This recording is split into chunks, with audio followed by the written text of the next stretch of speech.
تو شب برات کے متعلق ایک دو باتیں کرتے ہیں. وہ یہ ہے کہ بعض لوگ یہ سمجھتے کہ رات کی عبادت اور پھر دن کا روزہ ہے.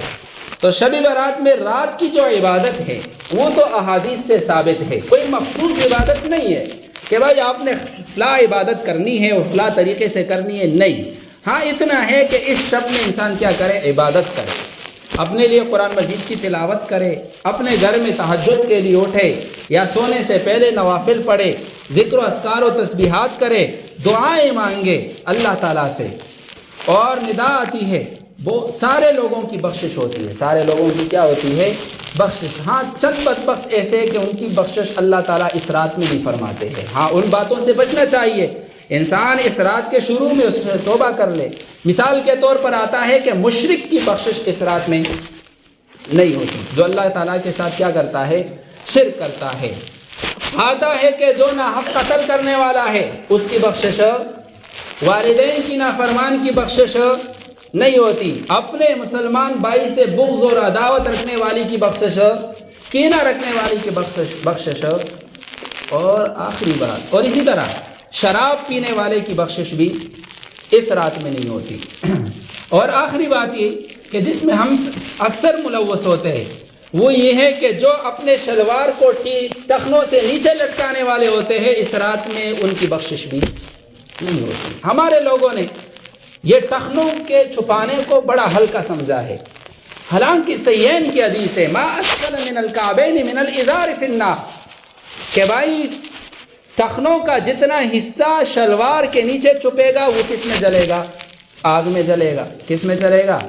آگ میں جلے گا. فقہاء نے لکھا ہے کہ اگر نماز میں ٹخنے چھپے ہوئے ہو تو نماز مکروہ تحریمی ہو جاتی ہے. کیا ہو جاتی ہے؟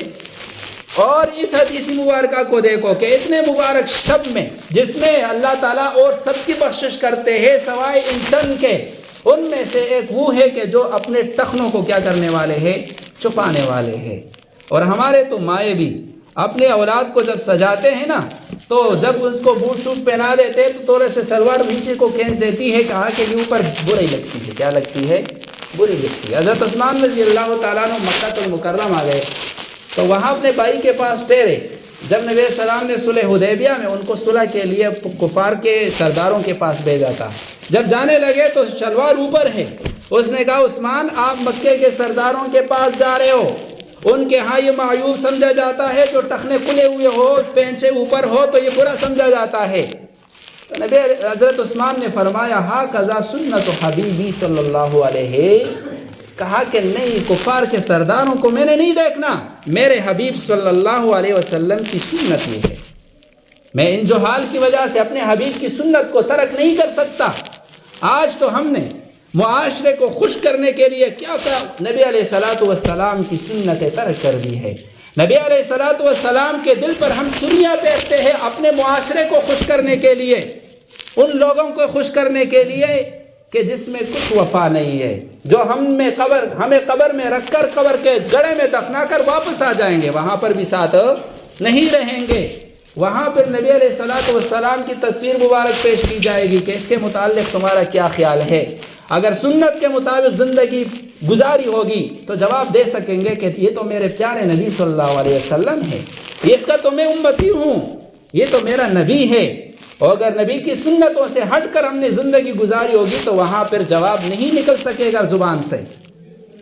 تو بہرحال اس رات میں عبادت کیجیے لیکن کوئی مخصوص عبادت نہیں.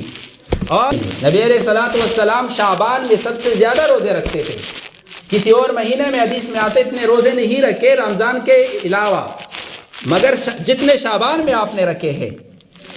تو اگر کسی کی ترتیب ہے کہ وہ مسلسل روزے رکھ رہے ہیں تو اس میں اگر شعبان کے 15 جو دن ہیں وہ بھی آ جائے تو کوئی مسئلہ نہیں ہے، لیکن خصوصاً اور دنوں میں تو نہیں رکھ رہے صرف اس لیے کہ بھائی یہ شب برات کا دن ہے اس لیے وہ اس دن روزہ رکھے تو یہ غلط ہوگا.